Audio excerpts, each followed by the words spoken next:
নমস্কার বন্ধুরা, আমার চ্যানেলে আপনাদের স্বাগত জানাই। আজকে আমি আপনাদের বানিয়ে দেখাবো পাবদা মাছ ভাপা। তার জন্য আমি মাছটাকে ভালো করে ধুয়ে নুন হলুদ মাখিয়ে রেখে দিয়েছিলাম।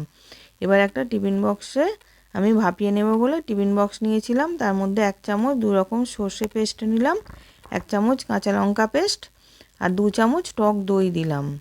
স্বাদ অনুযায়ী নুন দিলাম আর সর্ষের তেল দিলাম 2 চামচ। দিয়ে ভালো করে মিশিয়ে নেব।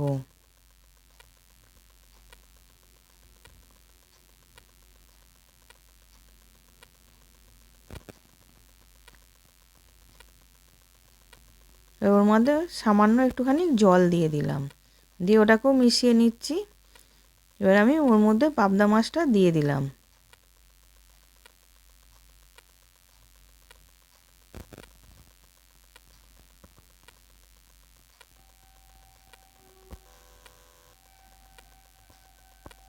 ওর ওপর দিয়ে সর্ষের তেল দিয়ে দিলাম।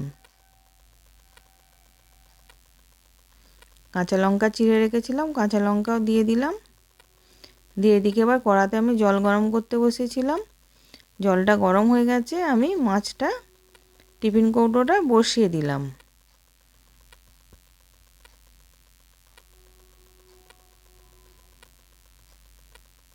এবার 20 মিনিট পর আমি দেখাচ্ছি। এবার ভাপা হয়ে গেছে, এবার আমি নামিয়ে নিয়েছি।